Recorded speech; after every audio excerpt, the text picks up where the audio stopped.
Hey there, it's a couple of weeks still till Indigenous Peoples Day, but I want to pause to acknowledge that the land where I am right now on the Ice Age Trail and pretty much the rest of the way is the ancestral homeland of the Anishinaabeg or Ojibwe people. That's significant to me because it's also the land where I was born and grew up. If you'd like to find more, you can visit native-lands.ca and find other places.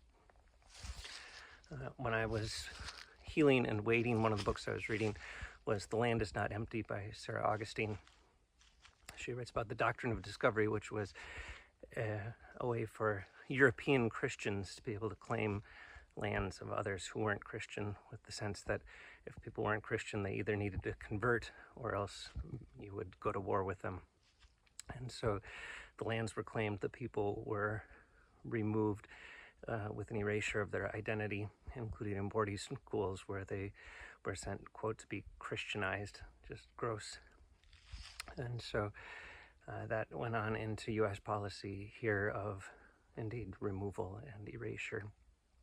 So as I've been out on the Ice Age Trail, we haven't heard a whole lot about Native Americans. We talked at Devil's Lake about that being a mistranslation of better being Spirit Lake or Holy Lake. The Dells of the Eau Claire, when I was there, had some graffiti saying "Land Back." When I crossed the Wisconsin River, there was a place called Turtle Rock that the guidebook acknowledges was an important place for ceremonies for multiple peoples through the years, but not a lot.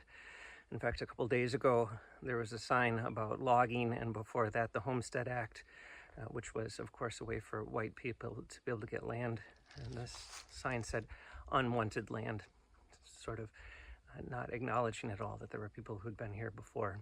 So if the glacier left 10,000 years ago, that's probably a lot of interaction of people in this land. But it's odd to walk along and not get very much of that. And so as with the Ice Age Trail, there's great work for restoring and repairing land and acknowledging some history, getting oak savannas and prairies back to what they were. It seems that it would be really good if we could have some acknowledgement, some restoration, some repairing of relationships of what has been taken from Native people, including the 11 Native nations here in Wisconsin who had part of these lands along the trail as their homes, and many other places around the world as well. So there you go.